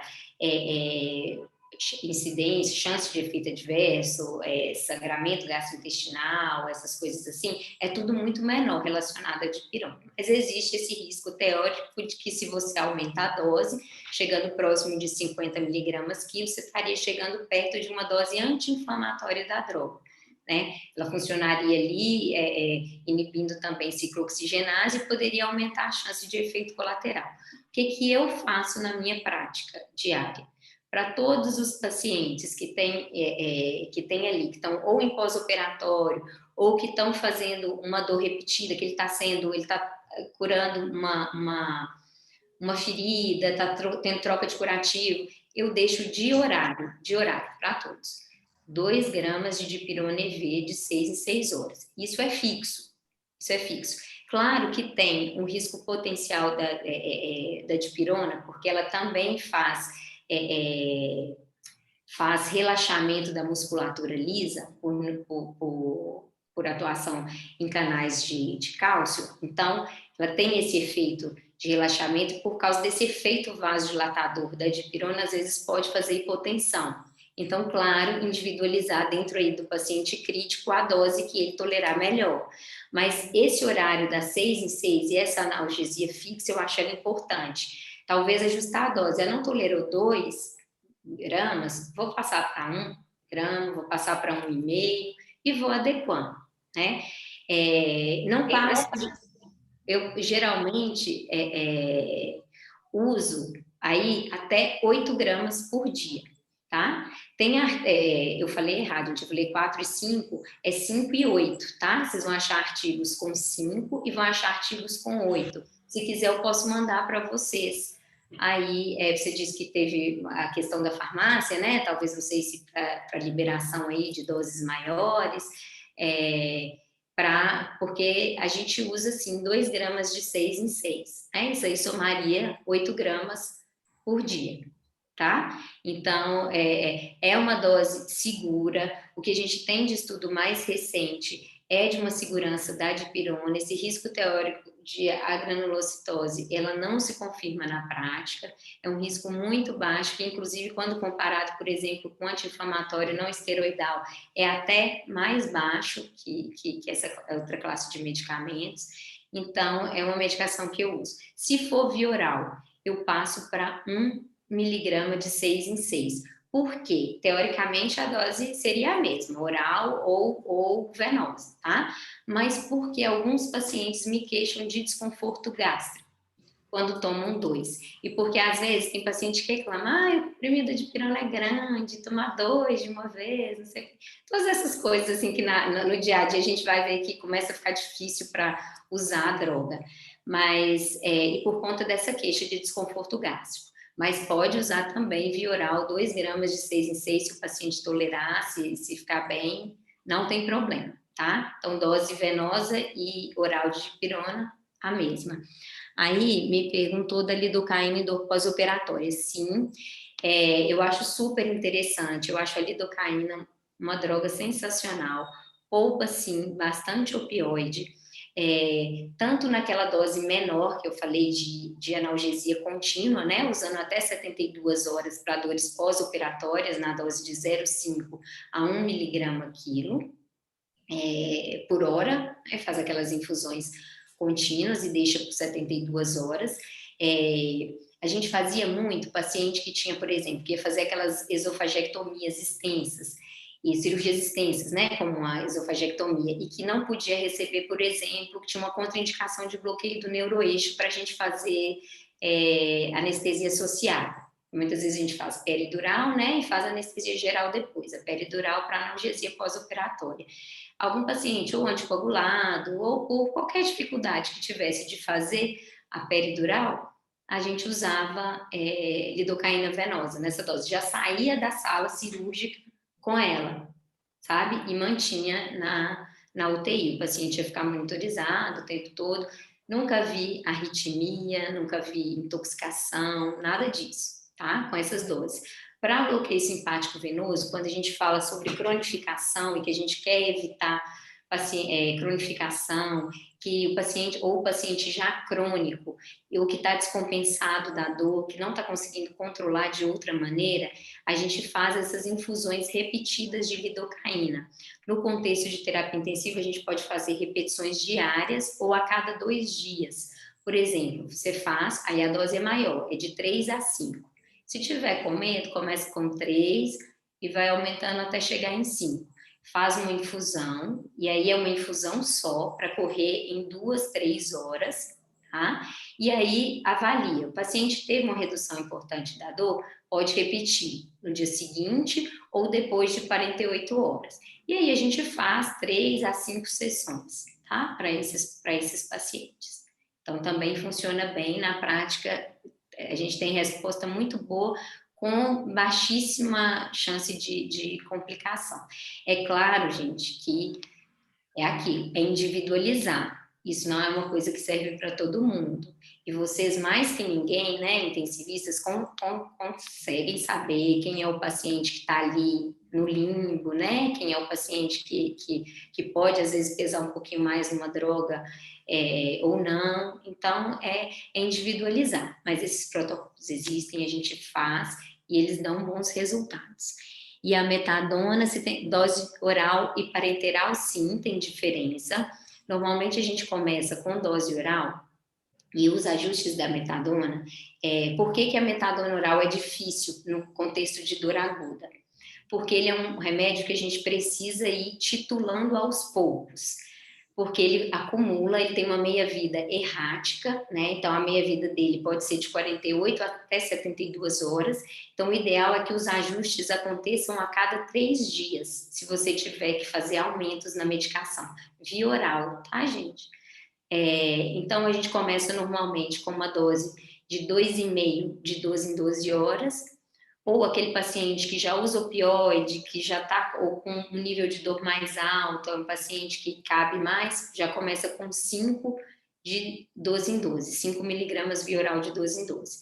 Pode ser de 12 em 12 ou de 8 em 8, se o paciente estiver fazendo escapes de dor no meio. Porque às vezes tem paciente que o consumo da droga dele vai acontecer entre 12 horas e outro, às vezes 8. Ele vai tomar 5, vai resolver, mas depois de 8 horas ele tem dor de novo. Então você pode colocar, tá? Também tem isso de ajustar a dose e ajustar o intervalo. A gente ajusta normalmente assim, você deu 5 miligramas e pergunta para o paciente, zerou sua dor? Não, zerou, doutora, mas antes das 12 horas eu senti dor de novo. Quando deu assim umas 8 horas, 8 horas que eu tinha tomado o remédio, eu já comecei a sentir dor. Então aí você vai acrescentar uma outra dose de 5. É diferente daquele paciente que você pergunta, tá, você tomou 5, e aí, melhorou a dor? Não melhorou tudo, melhorou só 50%, só 70%. E esse paciente você não vai mexer no intervalo, você vai mexer na dose, né? Então aí ele não vai tomar 5, ele vai tomar 7,5, vai tomar 10, e aí vai fazendo esses ajustes. Dá via oral sempre a cada 3 dias para não correr risco de acúmulo, tá? A via subcutânea com a venosa não tem diferença, mesma dose, tá bom? Só tem o tempo da latência, que é um pouquinho maior pela via subcutânea, mas a dose não. E aí é uma ótima medicação de resgate, principalmente para pacientes com chance de adição e pacientes com insuficiência renal. Bom, então a metadona, sempre lembrar dela, é uma droga barata, é uma droga segura, então é uma medicação que eu vejo que às vezes a gente faz pouco, é muito morfina, né? A gente tem essa coisa da morfina, mas a metadona, ela é sensacional. E outra coisa, eu não sei se vocês já usaram a buprenorfina também, o Restiva, que é um transdérmico. Não. Então, ele é um opioide forte que tem um metabólito ativo fraco, então não pode ser usado em paciente com insuficiência renal, tá? Insuficiência hepática com parcimônia, mas pode também. E o que é muito bom nele, a via. Como ele é transdérmico, ele vai liberando paulatinamente a medicação, então o paciente não fica fazendo pico e vale, né? Então ele mantém um nível mais estável da medicação, ele tem uma duração de 7 dias. O que é o inconveniente dele? Ele demora para chegar no efeito máximo dele até 48 horas. Então, normalmente a gente coloca ele e deixa uma dose de tramadol associada de horário nos primeiros 2 dias, tá? O início de ação acontece em 12 horas, mas o pico dele, o efeito máximo, em 48. Então, nesse tempo, o paciente pode fazer escape de dor. Então, nesse tempo, é interessante deixar o tramadol, que é uma associação boa ao buprenorfina. Os outros opioides, nem tanto, a gente costuma não associar. E depois, é um medicamento que ele vai manter um nível sérico bom, ele dá muito menos ilho do que os outros opioides. Então, um paciente, por exemplo, num contexto de pós-operatório de cirurgia abdominal, que a gente tem essa preocupação, né, com o ilho, o Restiva podia ser uma ótima medicação, sem ter inconveniência de ficar fazendo pico e vale, o paciente melhorando, piorando da dor. E ele tem duração de 7 dias. Então, cola um adesivo, fica 7 dias, tira e coloca outro, né? Outra coisa que é super interessante, que eu queria muito conseguir falar para vocês, é sobre os bloqueios, sabe? Esses bloqueios interfaciais, que diminui custo, diminui efeito colateral, que o paciente fica bem, poupa demais outros analgésicos, e que pode ser feito à beira-leito, sabe? E que é muito gostoso de fazer. É um procedimento bom, assim, sabe? Por exemplo, cirurgia abdominal, a gente tem bloqueio de músculo transverso do abdômen, né? O TAP block, que a gente faz entre as faces dos músculos, onde tem ali a inervação que faz a inervação de parede abdominal. Então, aqueles pacientes com muitos drenos, que às vezes você está chuchando o opioide para controlar uma dor localizada, né? E às vezes um bloqueio ali resolveria. Outra coisa é sempre avaliar o tipo de dor. Às vezes eu vejo que tem muito paciente que está com dor muscular, por exemplo, por causa de posicionamento. E aí só comunica assim para o intensivista: doutora, paciente, o seu José do box 8 está com dor. Ah, o que ele tem de medicação de resgate? É tal. Ah, vai lá e faz. E aí, às vezes, faz uma morfina para uma dor muscular, por exemplo. E ele melhoraria muito mais com o Coltrax, que é o relaxante muscular que a gente tem injetável, né? Pode fazer IM, é ótimo. Ou então, se tiver via oral, né? Uma ciclobenzaprina, ou um Cirdalud, algum outro relaxante muscular. Então, assim, avaliar o tipo da dor é muito importante por conta disso. Porque às vezes a gente está dando e fala: não, mas não melhora, nossa, mas já fiz morfina, não melhorei, não melhorei. Porque a morfina é muito ruim para dor muscular, por exemplo, ou para dor neuropática. Vai aliviar por um tempo, mas vai voltar, sabe? Então, todas essas coisas são coisas importantes que ao longo do tempo faz muita diferença, sabe? Se a gente mudar um pouquinho esse olhar. Com certeza. Mais alguém tem alguma outra dúvida? Não? Muito cansado, né, gente? Pá, muito obrigada mais uma vez, viu? Eu que agradeço. Programaremos novos encontros, viu? Bom. Com certeza, para a gente aproveitar mais ainda aí o seu conhecimento. E, igual mais uma vez eu falei, é um tema que é muito importante, que é muito presente no nosso dia a dia, que a gente precisa mesmo aprender, né, a manejar de forma melhor pelo impacto que tem nos pacientes, né, da terapia intensiva, igual você mencionou na sua aula, e é o impacto que tem né, na qualidade, não só na qualidade de vida da experiência, né, da terapia intensiva, do paciente vivenciar aquela experiência, mas a repercussão, sim, né, fisiológica, né, numa dor maltratada. Então, muito obrigada, Fá, um beijo grande, boa viu? noite, estou à disposição, tá, gente? Precisando aí, é chamar. Então, Obrigada, tá. Tess. Tchau, beijo. Beijo, boa noite. Vou parar a gravação. Consegue. E eu que tenho que sair, não?